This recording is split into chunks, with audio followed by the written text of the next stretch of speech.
Video की starting में हम एक लड़के को देखते हैं जिसका नाम आर्थर था। वो जंग के मैदान में एक लड़के की लाश लेकर बैठा हुआ था। वो लड़का उनका प्रिंस था जिसकी रक्षा की जिम्मेवारी आर्थर को दी गई थी। आर्थर का दोस्त ओवेन बोलता है कि सेक्शन वाले दोबारा हमला करने के लिए इकट्ठा हो रहे हैं, हमें जल्दी से महल जाना चाहिए। आर्थर और उसके सभी साथी महल की तरफ जाने लगते हैं। महल में पहुंचने के बाद आर्थर का दोस्त बोलता है कि हम सभी राजा के पास प्रिंस की लाश लेकर चलेंगे, पर आर्थर उन्हें मना कर देता है और अकेला ही राजा के पास चला जाता है। राजा प्रिंस की लाश देखकर भावुक हो जाता है और गुस्से में आर्थर को बुरा भला बोलने लगता है और कहता है कि तुम भी अपनी माँ की तरह गद्दार निकले। हमें पता चलता है कि आर्थर भी राजा का बेटा था, उसे प्रिंस की रक्षा के लिए साथ में भेजा गया था। जैसे ही राजा आर्थर को तलवार से मारने वाला था, तभी आर्थर की बहन उसे रोक लेती है और राजा अपने साथियों के ऊपर काफी गुस्सा था क्योंकि वो किसी कारण से जंग पर नहीं जा पाए थे। राजा अपने बेटे की लाश देखकर आर्थर को बोलता है कि ये सब तुमने यहाँ का राजा बनने के लिए किया है। राजा गुस्से में आर्थर की ओर तलवार से मारने के लिए बढ़ता है, तभी मर्लिन राजा को रोकता है। मर्लिन बोलता है कि आप अभी गुस्सा हैं, जिससे आप गलत फैसला ले रहे हैं। आपका बेटा मर गया है, अगर आप इसे मारते हैं तो भगवान आपसे नाराज हो जाएगा। ये बात सुनकर राजा आर्थर को नहीं मारता। राजा के सैनिक आर्थर को वहाँ से लेकर चले जाते हैं क्योंकि राजा ने आर्थर को राज्य से बाहर निकाल दिया था और कई सालों तक राज्य में न आने के लिए बोला था। तभी ओवेन आर्थर से बात करने के लिए सैनिकों को रोकता है। आर्थर अपने दोस्त को नक्शा दिखाकर बोलता है कि इस राज्य के लोग मेरे पिता के साथ नहीं हैं, वो होने वाली जंग में राजा का साथ नहीं देंगे, उनसे गद्दारी करेंगे। ओवेन को राज्य की रक्षा करने की जिम्मेवारी दे देता है। ओवेन बोलता है कि ये सब हम तुम्हारे बिना नहीं कर सकते। तभी सारे सैनिक आर्थर को वहाँ से राज्य के बाहर फेंक देते हैं। आर्थर जख्मी हालत में एक पहाड़ी पर जाता है। वहाँ पर उसे एक कुत्ता और घोड़ा मिलता है। वहाँ पर कोई भी नहीं था। आर्थर घोड़ा लेकर वहाँ से चला जाता है। वो जंगल के अंदर धुआं उड़ते हुए देखता है। वो जंगल की तरफ बढ़ जाता है। आर्थर वहाँ पर जली हुई बस्ती देखता है जहाँ पर सभी मर गए थे। वो एक होल में काफी लाशें देखता है, उन्हें लोहे के बड़े बड़े हथियारों से मारा गया था। उसमें एक बच्चा भी था जो जिंदा था, पर उसके शरीर में लोहे का हथियार घुसा हुआ था। आर्थर पूरी ताकत लगाकर उस हथियार से उस बच्चे को बाहर निकाल लेता है और अपने साथ लेकर चला जाता है। रात भर चलने के बाद अगले दिन वो मर्लिन के पास उसकी बस्ती में पहुंचता है। मर्लिन उसका पुराना दोस्त होता है। मर्लिन बोलता है कि मैंने तुम्हें राजा से बचाकर गलती कर दी। आर्थर एक आदमी की मदद लेकर उस बच्चे को घोड़े से नीचे उतारता है और सीढ़ियों में जाकर बैठ जाता है। तभी एक लड़की आर्थर के पास आती है और उसे पीने के लिए पानी देती है और मर्लिन को वो कहती है कि इस बच्चे की हालत काफी खराब है।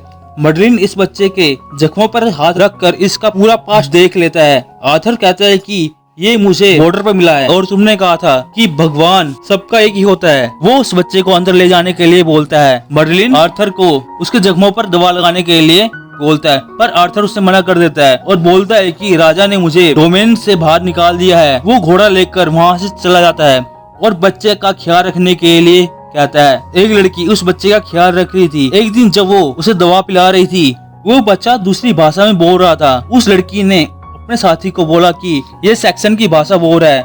सेक्शन वाले वही थे जिसने आर्थर के भाई को मारा था, जिसके चलते आर्थर को देश से निकाल दिया था। हम कुछ साल बाद का सीन देखते हैं जहाँ पर वो लड़का काफी बड़ा हो गया था। उसका नाम डेफ्रेल था।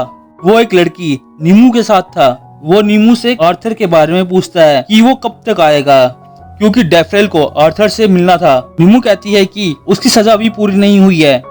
डेफ्रेल नीमू को पसंद करता था। वो दोनों रोमांस करने लग जाते हैं। तभी वहाँ पर मिस मॉर्गन आ जाती है। मिस मॉर्गन नीमू को फंक्शन की तैयारी करने के लिए बोलती है। नीमू वहाँ से चली जाती है। उसके जाने के बाद मॉर्गन डेफ्रेल को नीमू से दूर रहने के लिए बोलती है और कहती है कि इस डोमेन में और भी लड़कियां हैं जो तुम्हारी हो सकती है। अगले दिन डेफ्रेल इसके बारे में सोच रहा था। तभी वहाँ पर हाइनाइल आ जाता है जो डेफ्रेल को आवाज लगाता है। वहाँ पर हम एक लड़की को देखते हैं। डेफ्रेल उसे अपनी बहन की तरह मानता था। वो उसके पास हार पहनने के लिए आ गई थी। डेफ्रेल हाईवेल से पूछता है कि आपने कुछ बात करनी थी। हाईवेल बोलता है कि हाईवेल का कोई भी बेटा नहीं था। वो डेफ्रेल को अपने बेटे की तरह मानता था। उसे अपना फार्म संभालने के लिए वो बोलता है। डेफ्रेल इसके लिए तैयार हो जाता है। मरलैंड को देखते हैं जो अपने भगवान की पूजा कर रहा था और वहाँ पर किसी की शादी भी हो रही थी। दूसरी तरफ डेफ्रेल और नीमू रोमांस कर रहे थे। नीमू को एक भेड़िया दिख रहा था जो नीमू से बात कर रहा था, पर डेफ्रेल को वहाँ पर कुछ भी नहीं दिख रहा था। उस भेड़े की आवाज मर्लिन को भी आ रही थी। मर्लिन नीमू के पास आ जाता है जिसे देखकर डेफरेल छुप जाता है। मरलैंड नीमू को बोलता है कि तुम गॉड की बेटी हो, तुम्हें भगवान पसंद करते हैं, तुम किसी के साथ संबंध नहीं बना सकती। ये बात डेफरेल सुन लेता है। वो नाराज होकर वहाँ से चला जाता है। वहाँ पर एक लड़की के हाथ पर टैटू देखता है। उसे अपना पास्ट याद आने लगता है। डेफरेल पर छोटे में जिसने हमला किया था उनके हाथों पर भी यही टैटू था। वो शराब पीकर वहाँ से जंगलों की तरफ चला जाता है और चलते चलते बेहोश हो जाता है। अगले दिन अपने घोड़े पर बैठकर अपने राज्य में आता है। वहाँ पर वो नीमू मडलैंड को देखता है जो राजा के पास जा रहे थे क्योंकि राजा को बेटा होने वाला था। डेफरेल भी उनके साथ चला जाता है। राज्य में पहुंचने पर कुछ समय बाद राजा को एक बेटा होता है। मडलैंड बच्चे के पैर पकड़कर उसका भविष्य देख लेता है। दूसरी तरफ डेफरेल बाकी लोगों के साथ राज्य का काम करवा रहा था। मडलैंड देखता है कि ये बच्चा अपने राज्य के लोगों को मारेगा। ये बात वहाँ के राजा को बताता है और कहता है कि ये बच्चा चल भी नहीं सकता। राजा कहता है कि राजा को चलने की जरूरत नहीं है और यही यहाँ का अगला राजा बनेगा।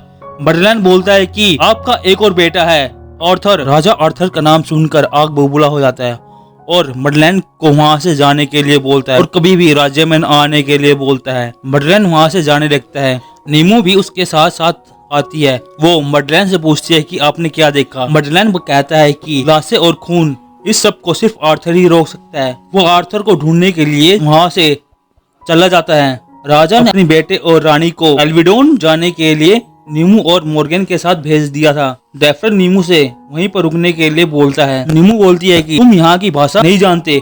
डेफरेल वहीं पर रुक जाता है। हम 3 साल बाद का सीन देखते हैं जहाँ डेफरेल वहाँ पर दिन में काम करता था और रात में तलवार चलाना सीख रहा था। डेफरेल को तलवार चलाते हुए आर्थर का दोस्त ओवेन देख लेता है। वो उसे तलवार चलाने के बारे में सिखाता है। वहाँ पर कुछ आदमी आते हैं। वहाँ के सैनिक उनके हथियार लेकर राजा से मिलने के लिए भेज देते हैं। डेफरेल भी राजा और उस आदमी की बात सुनता है। राजा कहता है कि तुमने मेरे बेटे को मारा है, तुम्हें सजा दी जाएगी। वो आदमी अपना लॉकेट दिखाकर कहता है कि हम भगवान के बंदे हैं, हम ऐसा सोच भी नहीं सकते, आप हमारी परीक्षा भी ले सकते हो। राजा उनकी परीक्षा लेने के लिए मान जाता है। डेफरेल उस आदमी को देखता है। उसे याद आता है कि उसने उसके पूरे परिवार को मारा था। हम मडलैंड को देखते हैं जो एल्विडोन छोड़कर आर्थर से मिलने के लिए आ गया था। मडलैंड वहाँ के एक सैनिक से पूछता है कि मैंने तुम्हारे राजा से मिलना है। वो उसे अपने राजा के पास ले जाते हैं। वहाँ पर आर्थर झरने के नीचे नहा रहा था और यहीं पर यह एपिसोड खत्म हो जाता है।